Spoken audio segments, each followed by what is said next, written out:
کہتے ہیں کہ معاشروں کی ترقی تعلیم میں مضمر ہے۔ بلوچستان کے اہل اقتدار بظاہر ان باتوں پر عمل پیرا ہونے کے دعوے بھی کرتے ہیں، مگر صوبائی دارالحکومت کوئٹہ کے عین وسط میں واقع قلعہ سردہ میں موجود ایک کھنڈرات نما اسکول شاید اہل اقتدار کی ضمیر اور کرسیاں جھنجھوڑنے کے لیے کافی ہے۔ یہ اسکول 1986 کو تعمیر کیا گیا تھا، مگر عدم توجہی کے باعث اب اس اسکول میں چند ڈیسک، 2 اساتذہ اور 25 طلبہ کے سوا کچھ نہیں۔ جتنا ہم سے ہو سکتا ہے ہم وہ اپنے بچوں کو پڑھاتے ہیں۔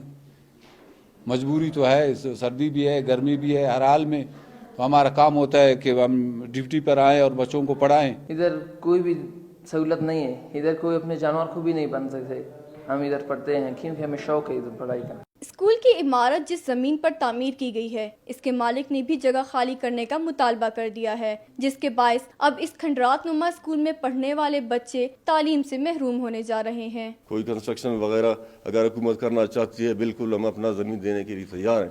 اگر نہیں کرنا چاہتے ہیں تو برائے مہربانی ہمارا زمین تو فارغ کر دیں۔ ماہرین کے مطابق بلوچستان میں تعلیمی پسماندگی کی شرح میں جس تیزی سے اضافہ ہو رہا ہے، اگر اس جانب توجہ نہ دی گئی تو آنے والے وقت میں ناخواندگی حد سے بڑھ جانے کا خطرہ ہے۔